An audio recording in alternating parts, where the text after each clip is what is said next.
안녕하세요. 일신사입니다. 저희 채널에는 신박한 사연들이 많이 있으니 많은 분들의 구독 부탁드립니다. 이번 사연은 명절에 시댁 작은아버지와 고모님들까지 용돈을 드리라 한 시아버지를 참교육한 사연인데요. 함께 보시겠습니다. 안녕하세요. 결혼한 지 1년 되었습니다.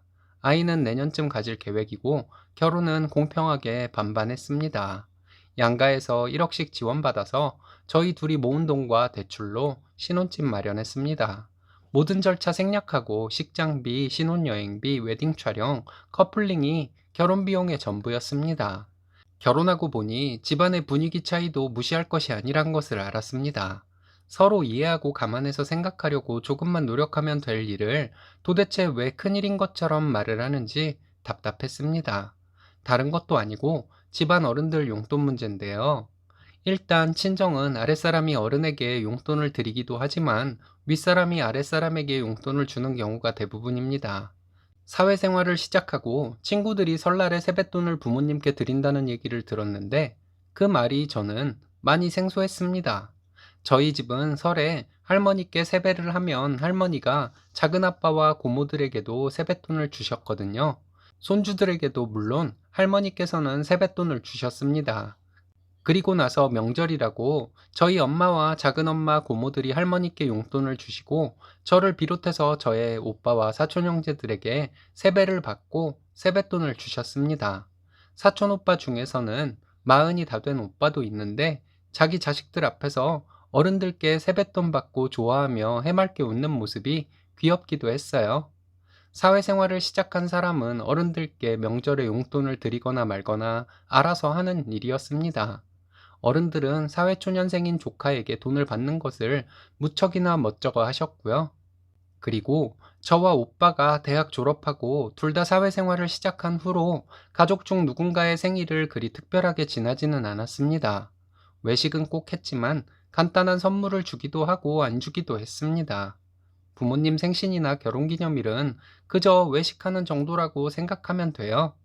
생신 다가오면 이번에 뭐 먹으러 갈 거냐 기대하시는 정도입니다.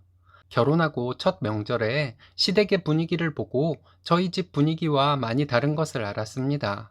시부모님 생신 때는 외식도 하고 선물이나 용돈을 드렸습니다.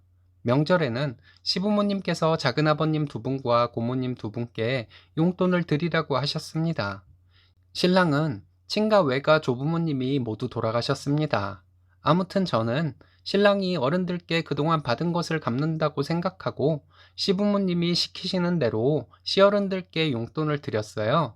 시댁 어른들은 제가 돈 봉투를 드리면 거절하는 말 한마디 없이 당연하다는 듯 잘 받으셨습니다. 저희 집에 와서 명절에 어른들께 용돈 드릴 때는 제가 안 드리고 신랑 보고 드리라고 했어요. 신랑이 용돈을 드리려고 돈 봉투를 내미는데 작은아빠는 내가 아직 너네보다 돈을 훨씬 잘 버는데 뭘 이런 걸 주냐 하시면서 거절하시다가 마지못해 받으셨습니다. 고모들도 신랑이 드린 용돈 정말 어쩔 줄 몰라 하시며 받으셨어요. 신랑은 처음에 저에게 처가 어른들이 참 권위적인 것 같다고 하더라고요. 그게 무슨 말인가 했더니 아랫사람이 주는 용돈을 뭘 그렇게 마다하시냐는 것이었습니다. 우리 집 분위기는 내리사랑 분위기라서 그렇다고 말해줬는데 신랑은 잘 이해를 못하고 친정 어른들이 권위적이라서 그렇다고 이해를 하는 것 같았습니다.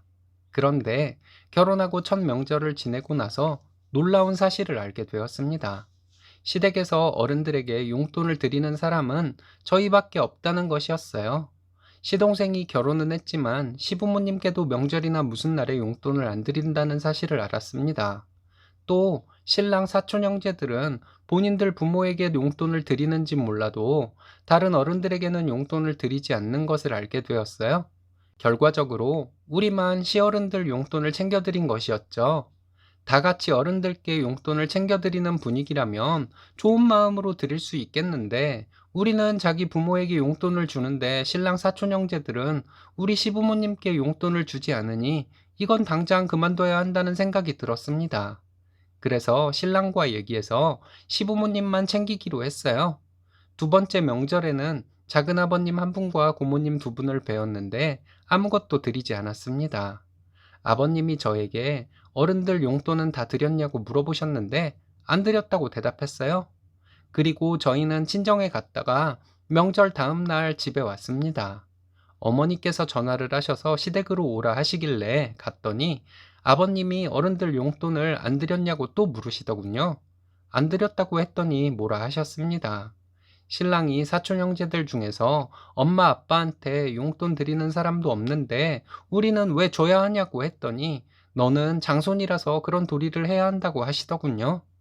그래야 너를 위시로 사촌 형제들이 모이게 되는 것이라는데 저는 무슨 말씀인지 도통 이해가 가지를 않았습니다. 아버님과 신랑이 티격태격하는 중에 제가 아버님께 말씀드렸어요. 친정에서는 우더른이 아랫사람에게 용돈이나 세뱃돈을 주는 분위기이고 어른에게 명절에 용돈을 드린다고 해도 마음 내키는 사람만 드린다고요. 아버님은 그건 잘못된 것이라고 하시면서 돈 벌고 결혼하고 하면 어른께 명절에 돈을 드려야 한다고 하셨습니다. 신랑은 그러니까 그 도리를 왜 나만 해야 하냐고 물으면서 시동생은 부모님한테도 명절에 용돈 안 드리지 않냐 얘기했더니 또 그 장손 얘기를 꺼내셨습니다. 어찌됐든 저희는 대출금도 갚아야 하고 내년쯤에 아이도 가질 계획이라 넉넉하지도 않은 형편인데 장남도리를 어떻게 다 할 수가 있겠냐고 말씀드렸습니다. 그리고 신랑과 저 명절 상여금이라고 회사에서 받은 돈이 합쳐서 60인데 양가 어른들 용돈을 다 어떻게 챙기냐고 했어요. 아버님은 시댁에만 하는 것이지 친정까지 하냐고 하시는데 정말 여기서 기분이 확 상해버렸습니다. 신랑이 양가에 공평하게 지원받고 결혼했는데 어떻게 우리 집에만 하냐고 말했는데 또 너는 집안 장손이라서 그렇다는 대답이 돌아오더군요. 저도 한마디 하려고 하는데 어머님이 나서더니 애한테 장손 노릇하라고 하지 말고 당신 혼자 장남 노릇해요. 무슨 대단한 집안이라고 장남 장손은. 그런 대단한 집안에서 마누라 밖으로 내보내서 돈 벌어오라고 해요? 별 볼 일 없는 집안이니까 그러겠지. 하시는데 웃음이 터질 뻔했네요. 그리고 어머님은 저희에게 그냥 너희 하고 싶은 대로 하고 너희만 잘 먹고 잘 살면 된다고 말씀하셨습니다. 제가 아버님께 저희 집에서는 할머니가 작은아빠랑 고모들한테 아직도 세뱃돈 주세요. 작은아빠랑 고모들은 저희한테 세뱃돈 주시고요. 그래야 윗사람이라고 하셨는데 집마다 이렇게 분위기가 다른가 봐요.